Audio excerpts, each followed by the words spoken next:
एक बार की बात है, एक छोटे से गांव में एक लड़का रहता था जिसका नाम अर्जुन था।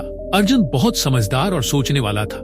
हर काम को करने से पहले वो हर पहलू पर सोचता था कि यह सही है या गलत, इससे किस तरह से नुकसान हो सकता है या इससे किस तरह का फायदा होगा। पर कभी कभी इस अधिक सोचने की वजह से वो अपने काम को करने में देर कर देता था। एक दिन अर्जुन अपने दादाजी के पास गया और उन्हें अपनी परेशानी बताई। दादाजी, मैं हर वक्त सोचता रहता हूँ और फिर भी सही फैसला नहीं ले पाता। मेरी जिंदगी में हमेशा कंफ्यूजन रहता है। दादाजी मुस्कुराए और अर्जुन से कहा, अर्जुन बेटा, मैं तुझे एक कहानी सुनाता हूँ। दादाजी ने कहानी शुरू की। एक बार एक छोटे से गांव में एक किसान रहता था।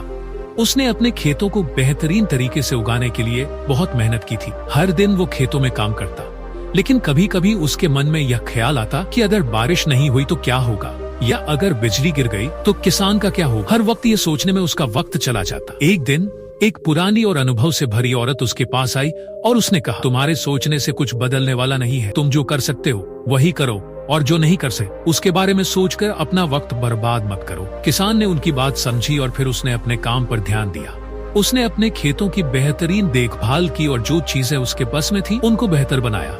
और फिर देखा, उसकी मेहनत रंग लाई और खेतों में अच्छी फसल हुई। दादाजी ने अर्जुन से कहा, जब तुम अपनी जिंदगी में किसी भी फैसले पर पहुंचो तो सोचो कि तुम क्या कर सकते हो। अगर तुम अपनी मेहनत और समझदारी से काम करोगे तो बाकी चीजें अपने आप ठीक हो जाएंगी। ओवरथिंकिंग सिर्फ तुम्हारा समय बर्बाद करेगी। तुम्हारा ध्यान सिर्फ अपने काम पर होना चाहिए। अर्जुन ने दादाजी की बात समझ ली और अपनी जिंदगी में ओवरथिंकिंग को छोड़ दिया। उसने अपनी डिसीजंस पर भरोसा रखा और अपने काम में ध्यान दिया। धीरे धीरे उसकी जिंदगी में क्लैरिटी आई और वो अपने गोल्स को आसानी से अचीव करने लगा। इस कहानी से हमें यही सीख मिलता है कि ओवरथिंकिंग सिर्फ आपका वक्त बर्बाद करती है। जो आप कर सकते हो वही करो और बाकी चीजों को छोड़ो।